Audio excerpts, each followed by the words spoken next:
Hello，各位好啊！我今日想講嘅呢就係啦，唔該你哋啲社工啊，唔好撚再叫人入中途宿舍啊！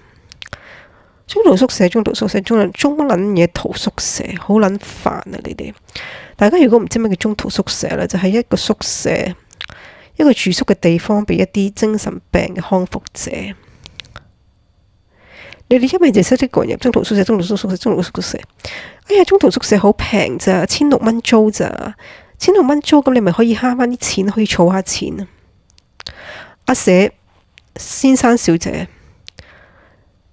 我而家話俾你聽，就算1600蚊、2600蚊、3600蚊、4000蚊、23469個5毫6都唔撚關我事嘅，慳咗嗰啲錢呢，唔係袋咗落我個袋，我完全係冇益處嘅。你冇好似即係講到好似懶係為咗我好咁樣，唔撚係咯。你哋基本上全部都係 statistic，OK？我真係好肯定，我唔係懷疑添啊，好肯定入得呢個係呢，即係做得呢個工呢，呢個工種呢，就一定有個條件啊，就係呢，你生出嚟就一定已經有一個 statistic 嘅 gene 喺裏邊，喺你個身體裏邊 OK？如果你唔係 statistic 咧，你係唔會咁樣不停入中途宿舍，好似好撚好玩咁樣，好似好撚好笑咁。我呢一啲都唔好笑咯 ，OK？ 仲同我講仲一日包唔知幾多餐啊，唔使你煮飯啊。跟住就話咁但係食唔食呢？就係你嘅問題咯。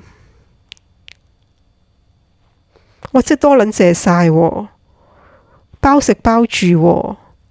我係咪應該好感恩啊？應該好感激你啊！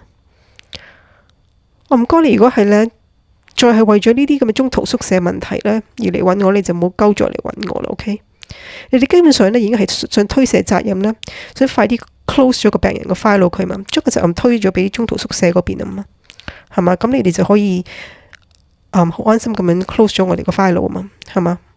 基本上有病嗰個係你咯 ，OK？ 係你哋有病咯，唔撚係我有病咯。食藥嗰個係你要食藥，唔撚係我要食藥咯。OK？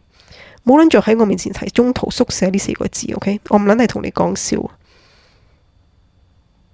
冇撚再嚟揾我，你哋好撚煩啊 ，OK？ 中途宿舍，你班咁撚中意中途宿舍，你哋自己住撚埋佢啦 ，OK？ 即係谷鳩氣啊，咪